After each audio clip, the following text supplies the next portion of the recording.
민수기 강의의 세 번째 시간입니다. 성막을 중심으로 진을 치라 라는 제목으로 우리 세 번째 시간을 갖기를 원하고요. 특별히 우리 오늘은 민수기 2장을 중심으로 우리가 살펴보고 은혜를 함께 나누게 될 터인데, 제 뒤에 보이는 칠판에 제가 미리 좀 많이 뭘 좀 써놨죠. 그래서 아마 이미 다 이 내용을 아시는 분도 계시고 또 조금 헷갈려 하시는 분도 계실 텐데, 이번 기회에 확실하게 정리하십시오. 정리하셔서 우리 하나님의 말씀이잖아요. 하나님께서 우리에게 가르쳐 주시고자 하는 분명한 의미가 있습니다. 그 은혜를 우리 함께 나누기를 원합니다. 천천히 한번 진행을 해보도록 하겠습니다. 제일 먼저 맨 위에 숫자가 보이죠? 70, 그 다음에 60만 3,550, 그 다음에 60만 1,730 숫자가 보이는데, 벌써 이제 우리 민수기 강의 세 번째 시간이니까 벌써 이제 감이 오신 분들이 계실 거예요. 70은 어떤 숫자입니까? 창세기 맨 마지막에 야곱이 자기가 그렇게 사랑하고 아꼈던 요셉이 죽은 줄만 알았는데 애굽의 총리가 되었다. 또 요셉의 초청을 받고 야곱의 모든 후손들을 데리고 애굽으로 들어갑니다. 그러니까 사실은 창세기 맨 마지막 장은요, 입애굽이에요. 애굽으로 들어가는. 근데 들어갈 때 몇 명이 들어갔습니까? 70명이 들어갔단 말이에요. 그리고 민수기 1장에서 우리가 숫자를 셌죠. 출애굽할 때는 숫자가 60만 3,550명이었습니다. 그러면 여기서 믿었어야 됩니다. 뭐를 믿었어야 됩니까? 하나님께서 아브라함에게 약속하셨죠. 내가 네 자손을 하늘의 별처럼 바다의 모래처럼 많게 하리라, 번성케 하리라. 하나님께서 그 약속을 지키셨잖아요. 헤아릴 수 없을 만큼, 사실 이것보다 더 많이, 이게 20세 이상의 장정만 된 거니까 대략 학자들이 얘기하는 것은 출애굽한 백성은 여인과 어린이와 노인까지 합치면 200만 명은 좋게 넘었을 것이다, 이렇게 예상을 하거든요. 그러면 70명이 들어갔는데 이렇게 숫자가 번성했다. 그러면 신실하게 약속을 지키시는 그 하나님을 믿고 어제 말씀드린 것처럼 광야 2년 만에 가나안 땅에 싹 들어갔어야 되는데, 쑥 들어갔어야 되는데 실패했단 말입니다. 그리고 나서 민수기 26장 51절에 보면 2차 계수합니다. 2차 계수했는데 그게 60만 1,730명. 그러니까 엄밀하게 얘기하면 이쪽에도 포함되고 이쪽에도 포함된 사람은 딱 두 사람이죠. 그게 바로 누굽니까? 이 교집합에 해당되는 사람이 누굽니까? 그게 바로 여호수아와 갈렙입니다. 모세도 못 들어갔어요. 아론도 못 들어갔습니다. 그러면 이 세대는 실패했잖아요. 그럼 민수기가 우리에게 질문을 던지는 거예요. 그렇다면 다음 세대인 넥스트 제너레이션인 이 두 번째 세대는 과연 성공할 것인가? 그 질문을 사실 우리에게 주는 것입니다. 그러니까 모세도 못 들어간다고 하나님 앞에 말씀을 받았잖아요. 그래서 모세가 얼마나 참 걱정 아닌 걱정이 되겠습니까? 그래서 모세가 신명기 말씀을 준 거예요. 지금까지의 모든 삶을 요약하면서 세 편의 고별 설교인 셈이죠. 세 편의 메시지를 주고, 그리고 모세는 이제 느보산에서 하나님이 데려가셔서 더 이상 리더로 서지 못하고 이제 여호수아가 이끄는 그러니까 그 세대에게 주는 메시지가 바로 신명기가 되는 것입니다. 자, 그리고 나서 이제 12지파의 이야기가 나오는데, 여러분 우리끼리 이야기지만 사실은 그 부인 한 분을 모시고 사는 것도 이렇게 쉽지만은 않잖아요. 근데 여러분 아시는 것처럼 야곱은 부인이 몇 명이었습니까? 4명이었단 말이에요. 레아, 라헬, 그 다음에 레아와 라헬의 몸종인 비라와 실바에서 태어난 또 아들들 해서 총 12명의 아들을 낳게 되는데, 한번 봅시다. 자, 르우벤부터 우리 스불론까지죠. 르우벤부터 스불론까지. 르우벤, 시므온, 레위, 유다, 이사가, 스불론까지. 여기는 이제 레아가 낳은 자녀들이고요. 그 다음에 요셉과 베냐민, 이게 바로 라헬이 낳은 자식이고요. 그 다음에 단, 아셀, 갓, 납달리가 바로 몸종들을 통해서 그러니까 단과 납달리는 라헬의 목적이었던 비라가 났고요. 아셀과 갓은 레아의 목적이었던 실바가 났는데, 자, 이렇게 12지파잖아요. 12지파인데 여기서 우리가 기억해야 될 게 있습니다. 뭐냐면 원래 창세기 49장에 야곱이 자신의 12아들을 축복을 하는 장면이 있는데 그 중에서 사실은 시므온과 레위는요 축복이라고 보기에는 상당히 부담스러운 그런 내용이 있습니다. 왜냐하면 시므온과 레위가 그 세겜 족속을 학살한 사건이 있습니다. 창세기에. 그래서 시므온과 레위를 뭐 저주라고까지는 아니겠지만 그런 이야기가 나오는데, 그래서 정말 시므온은요 12지파 가운데 가장 열악한 지파가 돼요. 행색이 초라한 지파가 되는데, 근데 레위 지파는 달라집니다. 그 이야기는 내일 나와요. 다음번에 민수기 3장이 나오거든요. 레위 지파는 왜 하나님 앞에 쓰임받게 되었는가? 사실 모세와 아론도 레위 지파거든요. 그 이야기를 우리가 한번 내일 살펴보기를 원하고요. 그래서 12지파를 셀 때 레위 지파는 세지 않습니다. 레위 지파는 빠져요. 그럼 11지파가 되잖아요. 그런데 어떻게 됩니까? 요셉이 그 하나님께서 야곱을 통해서 축복을 주셨죠. 그래서 2지파의 몫을 받습니다. 그래서 요셉의 2 아들 바로 에브라임과 므낫세.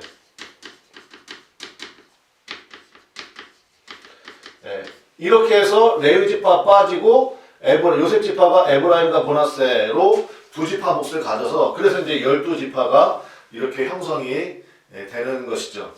그런데요, 이제 이 그림이 참 중요합니다. 이 그림이 왜 중요하냐면, 이제 12지파가 성막을 중심으로 어디에 기거하게 될지, 그 다음에 움직일 때는 어떠한 모습으로 움직일지, 그것을 주님께서 이제 명령하시고 가르쳐 주시는 부분이 있거든요. 그래서 그 부분을 한번 살펴보도록 하겠습니다. 자, 가운데 하얀색으로 보이는 이것이 바로 뭡니까? 이게 바로 성막이죠. 회막입니다. 성막을 간단히 살펴보면 여기 이제 입구는 한 군데밖에 없어요. 이쪽이 동쪽입니다. 동쪽에 입구를 하나만 만들고 들어가면 제일 먼저 있는 게 번제단, 물두멍, 그 다음에 성소, 지성소 이렇게 되어 있습니다. 자, 그런데 보면 그 레위 지파 있잖아요. 레위 지파는 그 레위는 아들을 셋을 낳았어요.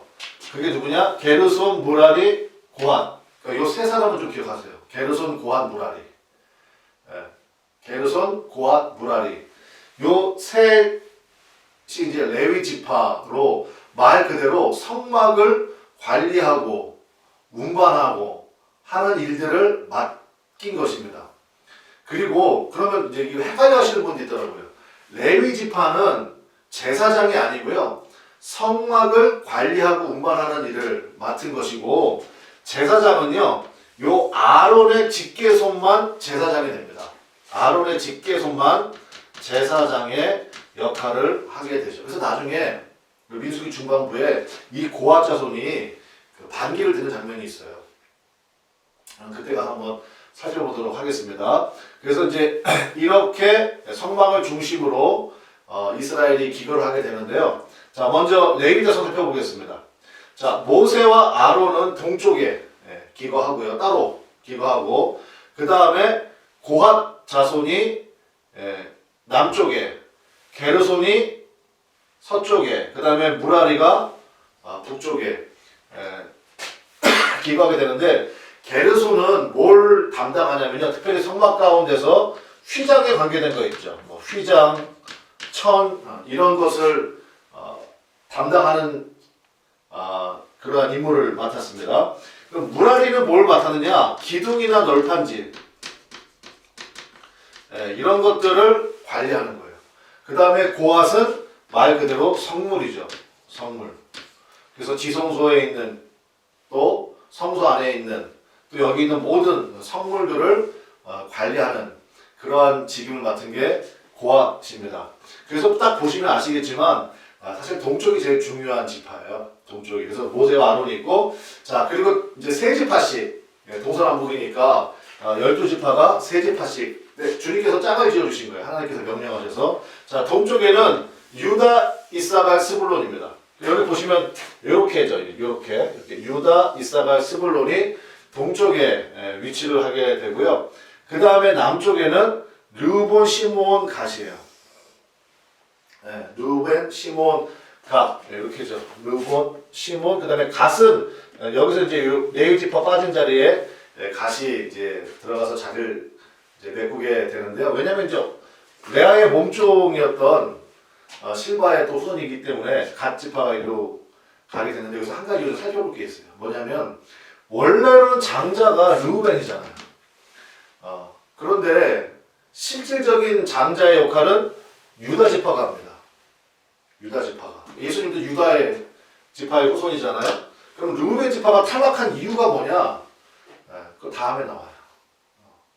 그러니까 하나님께서 분명히 기회를 주시는데 그 기회를 간단히 말씀드리면 역대상의 그 내용이 정확히 나오는데요. 그 도덕적인 문제가 있었어요. 그래서 반드시 그러한 그 하나님께서 테스트하시는 부분이 있습니다. 그러니까 도덕적인 부분. 그러니까 르우벤이 거기에서 무너진 거예요, 사실은. 아비의 침상을 더럽혔도다라는 그런 내용이 나오거든요. 그래서 르우벤 지파는 사실은 장자의 권한이 명분이 있었음에도 불구하고 이제 유다 지파에게. 근데 사실은 목사님 유다도 굉장히 좀 그 며느리 사이에서 부끄러운 일 있었잖아요. 예, 있었죠. 근데 그 뒤에 회복하는 그런 또 은혜의 기회를 잡습니다. 제가 내일 말씀드린다고 했죠. 레위 지파가 바로 그거예요. 레위 지파가. 왜 하나님께서 레위 지파를 세우셨느냐? 민수기 3장에 그 이유가 나옵니다. 그러니까 우리도 마찬가지예요. 때로는 우리가 실패하고 넘어지고 하는데 그 다음이 중요해요. 하나님께서 은혜의 기회를 주셨을 때, 또 책임을 감당할 그러한 기회가 왔을 때, 그 자리를 믿음으로 딛고 일어서면 하나님께서 쓰시는 그러한 사람으로 전환이 되는 거죠. 그런데 나는 이제 끝났어. 난 더 이상 소망이 없어. 사람들이 나보고 이렇게 얘기하잖아. 그러면서 스스로 좌절해버리고 스스로 무너져버리면 너무너무 안타까운 것입니다. 그래서 성경을 볼 때 사실 그런 것이 굉장히 중요한 포인트예요. 레위도 그랬고 유다도 그랬고 사실은 굉장히 도덕적으로 흠이 있고 또 폭력적이고 한 모습이 있었음에도 불구하고 이 사람들이 왜 이렇게 귀하게 쓰임받는 자리에 다시 세움받게 되었는가.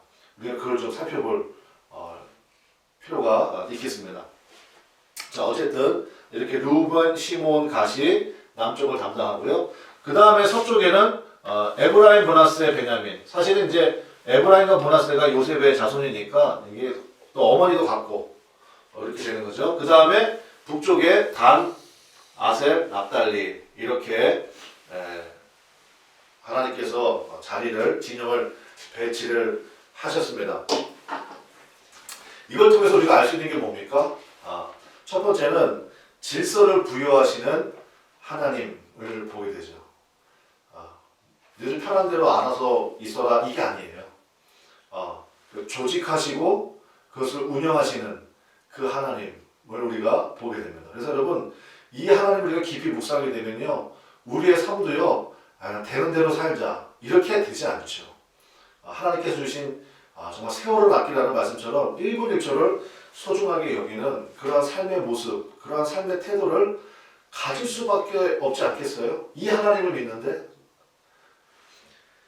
또 한 가지는 뭐냐면 이 행진 순서가 있습니다. 이제 여러분 아시는 것처럼 이 광야에서 구름기둥, 불기둥이 이제 인도를 하잖아요. 구름기둥, 불기둥이 딱 떠오르면 레위 지파가 먼저 들어가서 성물을 싹 정리를 해요. 그러니까 이 고핫이나 게르손이나 무라리는요, 그걸 만질 수는 없습니다. 그 레위, 그러니까 아론의 직계 제사장들이 들어가서 정리를 하는 거예요. 보자기로 다 싸고. 그러면 그때부터, 자, 제일 먼저 출발한다. 그러면 누가 앞장섭니까? 가장 중요한 지파, 어디예요? 유다, 이사갈, 스불론. 이게 1진입니다. 1진이 제일 앞서 나가요. 그러면 두 번째로 게르손이 이 성막에 있는 휘장을 싹 걷는 거예요. 뭐 휘장이나 천이나 천으로 된 거 있죠? 이거 싹 걷어요. 그러면 무라리 레위인들이 이제는 기둥과 널판지, 여기 기둥과 이 널판지도 굉장히 많습니다. 그러니까 일종의 텐트니까, 대형 텐트니까. 그래서 그걸 또 싹 걷어요. 그렇게 해서 이제 게르손과 무라리가 가고 그 뒤에 이제 르우벤 이 지파가 가고요. 그 다음에 이 고앗, 사실은 가장 중요한 여호와의 언약궤를 맨 고앗이 가고 그 다음에 에브라임, 그 다음에 단, 이렇게 행진을 쫙 하게 되는 것입니다. 그래서 이 말씀을 준비하면서 제가 오늘 설교 제목에도 썼지만 사실은 우리가 살펴볼 가장 중요한 포인트가 있습니다. 그 포인트가 뭐냐면 여러분 출애굽기 33장 7절을 한번 보실까요? 출애굽기 33장 7절 말씀 제가 한번 읽어드릴게요. 모세가 항상 장막을 취하여 진 밖에 쳐서 진과 멀리 떠나게 하고 회막이라 이름하니 여호와를 앙모하는 자는 다 진 바깥 회막으로 나아가며. 그러니까 처음에는 회막이 진 바깥에 있었다는 것입니다. 그래서 거룩한 곳이니까 이 백성들과 멀리 떨어져 있었대요. 그런데 민수기에 오면서 이제 출발하면서 하나님께서 성막을 백성들 가운데다 둬라 이렇게 명령을 하셨다는 것입니다. 그게 민수기 2장 17절에 나오죠. 그러니까 이스라엘 진영 정중앙에 성막을 중심으로 12지파가 동서남북으로 물론 성막의 테두리에는 레위 지파가 감싸고 있지만 이렇게 주님께서 설계를 하셨다는 것입니다. 우리가 깨달을 수 있는 게 뭐죠?